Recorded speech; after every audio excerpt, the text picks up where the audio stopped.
শখের বশে ১ বছর আগে আমি এই জারগুলো কিনে রেখেছিলাম। আর এই জারগুলো কেনার পরে কিভাবে ইউজ করব সেটা ঠিক করতে পারছিলাম না। আসলে আমাদের গৃহিণীদের ঘরের কিছু জিনিস আছে প্রয়োজনের চেয়ে শখটাই বেশি হয়ে যায়। আর এই শখটাকেই আবার প্রয়োজন হিসেবে ধরে নেই।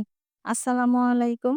আমি শিল্পীস কুকিং অ্যান্ড ব্লগ থেকে সবাইকে স্বাগত জানাই। কাছে দূরে যে যেখান থেকে আমার ভিডিওটি দেখছেন আশা করি ভালো আছেন। আলহামদুলিল্লাহ আমরাও ভালো আছি। বরাবরের মতোই আরো একটি নতুন ভিডিও নিয়ে হাজির হয়েছি আপনাদের মাঝে। আশা করছি আপনাদের ভালো লাগবে। আর আমার এই ভিডিওটার কোনো অংশ যদি আপনাদের ভালো লেগে যায় তাহলে প্লিজ ভিডিওটিতে একটি লাইক দিয়ে ভিডিওটি কন্টিনিউ করবেন। তো আমার আজকের ভিডিওটা হচ্ছে ঈদের পরের দিনের সকালবেলার আরকি। পরদিন সকালবেলা থেকে আমি ভিডিওটা কন্টিনিউ করছি। আমি ঈদের দিনের ভিডিওতে আপনাদের সঙ্গে বলেছিলাম যে আমি ঈদের দিন রুটি বানাতে পারি না। ঈদের পরদিন আমি খোলা জালি পিঠা বানাবো আপনাদের ভাইয়ের জন্য। তো যেই কথা সেই কাজ। যেহেতু ঈদের দিনের গরুর মাংস আছে, তো ভাবলাম যে চিতই পিঠা আর খোলা জালি পিঠা বানিয়ে নেই। আর ঈদের দিন যেহেতু একটু কাজের চাপ বেশি গেছে, তো এইজন্য সকালবেলা একটু দেরি করেই ঘুম থেকে উঠেছি। উঠে এই তো চিতই পিঠা বানিয়ে নিচ্ছি। আর যেহেতু একটু লেট করে ঘুম থেকে উঠেছি, তো এইজন্য আর চিতই পিঠার এই ব্যাটারটা রেডি করে রেস্টে রাখতে পারিনি। সাথেই বানিয়ে নিলাম। আর এইজন্য খুব একটা ফুলেওনি। আর ব্যাটারটা আরেকটু পাতলা হতো। তো এর চেয়ে আমার আর বেশি পিঠার প্রয়োজনও নেই। যেহেতু আমার ছেলে-মেয়ে কেউই এই পিঠাটা খাবে না ওরা মাংস দিয়ে। শুধু আমি আর আপনাদের ভাইয়াই খাবো। তো দুজনের জন্য এই ৭ টা পিঠাই যথেষ্ট। আর বাকি যে ব্যাটারটা আছে আরকি সেই ব্যাটারটা আমি রেডি করে নিয়ে এসি। এটা দিয়ে আমি খোলা জালি পিঠা বানাবো। আমি ২ টা ডিম ভেঙে তারপরে বাকি ব্যাটারটা রেডি করে নিয়েছি। আর এই খোলা জালি পিঠাটাই আমার কাছে খেতে ভালো লাগে মাংস দিয়ে বা সেমাই দিয়ে। আর ঈদের দিনের খিচুড়ি আছে সেটা হচ্ছে ছেলে আর মেয়ে খেয়ে নেবে। আর যদি চায় ফ্রোজেন পরোটা আছে ওদেরকে ফ্রোজেন পরোটা ভেজে দেব। আমার ছোট মেয়ে এবং ছেলে এই জাতীয় খাবারগুলো খুব একটা পছন্দ করে না, পিঠা জাতীয় যে খাবারগুলো আছে। তবে বড় মেয়ে মাশাআল্লাহ সবকিছুই খায়। তবে বড় মেয়ে যেহেতু বাসায় নেই, কি আর করা তাকে রেখেই খেতে হবে। আসলে মেয়ে মানুষের জীবনটা এরকমই। এই কোলাজালি পিঠাগুলো বানাচ্ছিলাম আর ওকে খুব মিস করছিলাম। কারণ এ জাতীয় খাবারগুলো মাংস দিয়ে খেতে ও বেশি পছন্দ করে। তো কিছু করার নেই আসলে মেয়েদেরকে বিয়ে দিয়ে দিলে পরের ইচ্ছাটাকেই বেশি প্রাধান্য দিতে হয়। স্বামীর বাড়ির মানুষের ইচ্ছাটাকেই বেশি প্রাধান্য দিতে হয়। বিয়ে দেওয়ার পর আর নিজেদের কোনো অধিকার থাকে না। একজন মেয়ের মা যতই আদর যত্ন দিয়ে মেয়েকে বড় করুক কিন্তু একটা সময় না একটা সময় আসলে পর করে দিতেই হয়।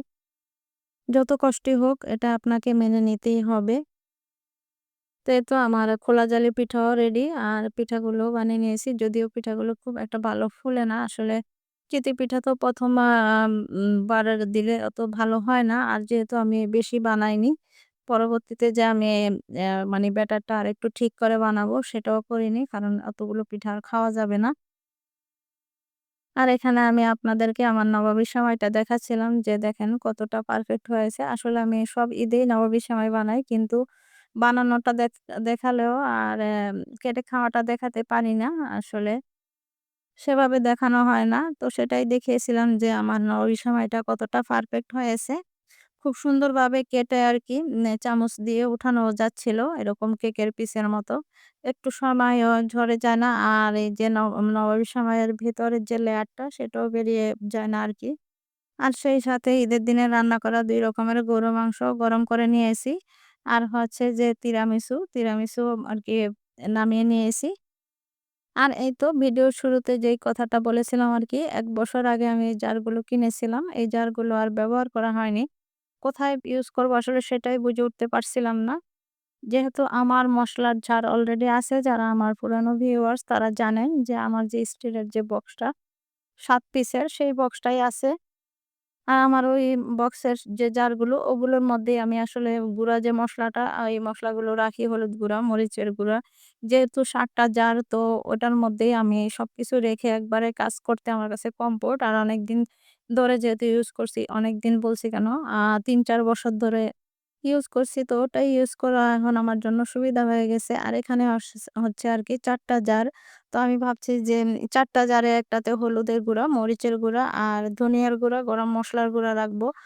তো আর বাকি যে আমার টুকিটাকি যে গুঁড়া মসলাগুলো ওগুলো আমি কোথায় রাখবো? হয়তোবা তখন দেখা যাবে যে একেকটা একেকটার মধ্যে রাখতে হবে। এজন্য আর এই জারটা ইউজ করা হয় না আসলে। আর ওই যে শুরুতে বললাম আমাদের শখটাই হচ্ছে একটা সময় প্রয়োজন হয়ে যায়। তো এখন মনে হলো যে আমার এই জারগুলো এখন ইউজ করা প্রয়োজন। আমার বাসায় যেহেতু সকাল সন্ধ্যা ২ টাইমই হচ্ছে চা খাওয়া হয়। তো ভাবলাম যে তাহলে এই কাজটাতেই আমার এই জারগুলো ইউজ করা যাবে।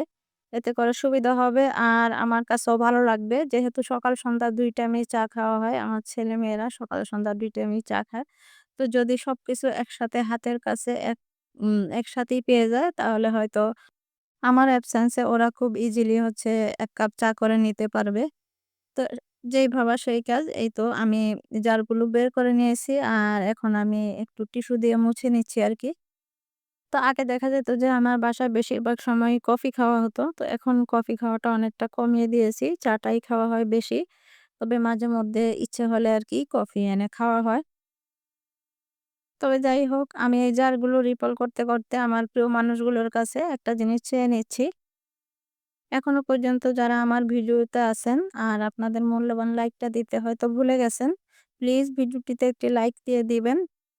আর আপনি চাইলে আমার চ্যানেলে নতুন হয়ে থাকলে চ্যানেলটি সাবস্ক্রাইব করে পাশেই থেকে যেতে পারেন। আর এই ভিডিওটা যদি Facebook থেকে দেখে থাকেন তাহলে পেজটি ফলো দিয়ে রাখতে পারেন। আর এই কাজটির কোনো একটিও যদি আপনি করে দিয়ে থাকেন তাহলে আপনাকে অসংখ্য ধন্যবাদ।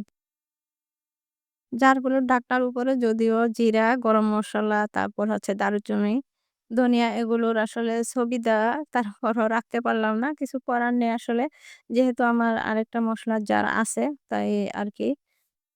তাই আমার কাছে মনে হয়েছে এটার মধ্যে এগুলো রাখলে আমার জন্য সুবিধা হবে। আর যেহেতু অনেক দিনের একটা ইচ্ছাও ছিল, শখও ছিল যে আমি আমার কিচেনে একটা টি কর্নার করব। যদিও আমি আমার কিচেনটাকে আমার মতো করে খুব সুন্দর করে সাজাতে পারি না। যদি কখনো সেভাবে গুছিয়ে বা সাজিয়ে গুছিয়ে করতে পারি তখন আপনাদের সঙ্গে অবশ্যই শেয়ার করব। আর এখন আমি যেভাবে গুছিয়ে নিয়েছি সেভাবেই আসলে আমি আপনাদের সঙ্গে শেয়ার করলাম আরকি। আর যেহেতু আমি বেকিং এর কাজও করি টুকিটাকি তো সেই একটা সাইটও আমার আছে। তো ভাবলাম যে দুটো পাশাপাশি রাখি। যেহেতু এই দুটোই হচ্ছে আমার শখের। বিশেষ করে বেকিংটা আমার খুবই শখের। আমার এই যে কেক বানানোর কাজগুলো এগুলো আমি খুব শখ থেকেই করি। এটা বলতে পারেন অনেকটা নেশা হয়ে গেছে আমার। আর দেখবেন যে কাজটা আপনি খুব বেশি শখ করে, খুব বেশি আনন্দ নিয়ে করেন, সেই কাজটার প্রতি আপনার যত্ন অনেক বেশি থাকবে। এটাই স্বাভাবিক। তো যাই হোক আমি চা পাতি, দুধ আর হচ্ছে এই তো এটার মধ্যে চিনি ঢেলে নিলাম। আর আপনাদের ভাইয়া একসাথে যেহেতু ঈদ ছিল, ঈদ উপলক্ষে চিনি কিনেছে। সে একসাথে ২ কেজি চিনি কিনে নিয়েছে। যদিও আমার ঈদে এত চিনি লাগে না। মনে হয় ১/২ কেজি চিনিও লাগে না। কারণ আমি যে ডেজার্ট গুলো তৈরি করি বা বানাই বাসায়, আমি ডেজার্টের মধ্যে বেশিরভাগই কনডেন্স মিল্কের মিষ্টিটা ইউজ করি। তো আর সেটা জানে না। আর এই চিনিটা দেখে বেশি বিরক্ত হয়েছি এইজন্য যে চিনিটা একদম সাদা না, সে চিনিটা একটু লাল। আর আমি যেহেতু কেক বানাই তো আমি সবসময় চাই যে সাদা একদম মিহি যে চিনিটা সেই চিনিটা কেনার জন্য প্যাকেটের।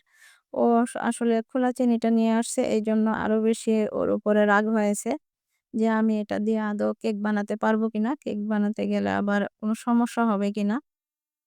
তারপরও মনে, মনে ঠিক করেছি যে এই চিনি দিয়েই একদিন কেক বানিয়ে দেখব আসলে কোনো সমস্যা হয় কিনা।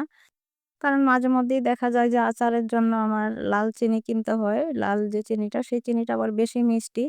তো তখন হয় কি আলাদা করে রাখতে হয় যে সাদা চিনিটা একটা জারে, লাল চিনিটা আরেকটা জারে। কারণ লাল চিনি দিয়ে ভয় আমি কেকের কাজে লাগাই না আরকি। তো দেখব এটা দিয়ে কতটা ঠিক হয়। আর এই যে এটাতে হচ্ছে আমি ওটস রাখলাম। আর ওটসে বেশিরভাগ সময় হচ্ছে আমার ছোট মেয়েটা খায়। আর আমার রোজান সাহেবের জন্য তো ওটস লাগে সবসময়ই। কারণ সকালবেলা বেশিরভাগ সময় ওনাকে নাস্তা হিসেবে ওটস দেওয়া হয়। তো এজন্য হাতের কাছে এটা রাখলাম। আর এই কর্নারটাতে আমার সবচেয়ে শখের যে বেকিং এর জিনিসগুলো রেখেছি। সবকিছু হাতের কাছেই যাতে বেকিং করার সময় সব হাতের কাছেই পাওয়া যায়। তো এইজন্য এই কর্নারটা আমি বেকিং এর কর্নার হিসেবে বানিয়ে রেখেছি আরকি। ভিডিওর এই অংশটুকু হচ্ছে তার ২-১ দিন পরের। সন্ধ্যার সময় আমার ছোট মেয়েকে নিয়ে একটু বের হয়েছিলাম। আর এই তো আসলে বের হয়েছিলাম বললে ভুল হবে। ও আমাকে নিয়ে বের হয়েছিল। কারণ এই গরমে আমার একদমই বেরোতে ইচ্ছে হচ্ছিল না।